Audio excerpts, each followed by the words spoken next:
Hey, Topic Analyze Math and History, and we are going to take a look at mental subtraction. So in this video, we're going to help understand that elementary educators want their students to learn subtraction. But what happens if there's no chalkboard or paper and pen? So how are we supposed to do mental subtraction in our mental brain or our mental head? So why can't we do 48 minus, let's say, 17. So 8 minus 7 is 1, and then 4 minus... Okay, that didn't necessarily work, because that was the standard algorithm for subtraction.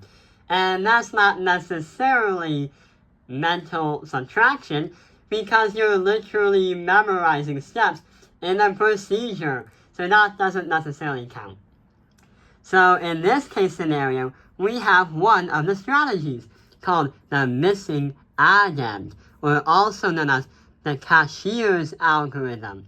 So what happens is we have this subtraction problem and we don't know what the answer is. What we can do is turn it into an addition problem. So we can put it into 28 plus we don't know equals 46. So we put 28 here and we can make a number line. Jump by 2 and that gets us to 30. 30 jump by 10 and that gets us to 40. Jump by 6 and that gets us to 46. So using a number line, we can show that add 2, 10, and 6. And you will get the answer 10 plus 2 plus 6 equal 18. And that is our answer. So a missing addend problem, or cashier's algorithm, happens when you reverse a subtraction and turn it into an addition. So that is a very smart idea. So, what else can we take a look at? Yeah, the next one we can take a look at is called the trade-offs. So in this problem, we're going to write 46 minus 28. We don't know. So we have 46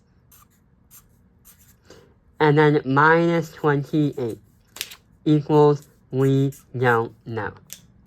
We can transform the problem where we can literally say we can add by 2 and subtract by 2. So 28 plus 2 is 30, and then 46 minus 2 is 44. Actually, in this case, you don't subtract, you add the 2. Luckily, we caught that, because when it comes to addition or subtraction, you can make simple math errors. So you get 46 plus 2, 48. So 48 minus 30 equals 18. Yeah, that is a trade-off. Then the last thing we're going to take a look at is called breaking and bridging. Right over here. So with breaking and bridging, we still have 46 minus 28. So we changed up the problem a little bit. Let's see what happens. That can be the same thing as saying 46 minus 20. Because we have a 2 in the tens. And that is going to be a lot easier. But then we also do 26 minus 6. And that's going to bring us to 20. And then 20 minus 2, and that's going to be 18. So what we did right here is we knew already 46 minus 28. We can subtract by the 20 because in the tens, and that gets us 26. But then, instead of subtracting by a whole 8, we subtract by 6 to get to a perfect 10. Because sometimes it can get very confusing for an elementary student to go below a 10 into another 10. And then the leftover, 6 plus 2 equals 8, because that brings us to the 8 left over to subtract. We subtract by 2, and that is how we get 18. So yeah, that is how we do mental subtraction.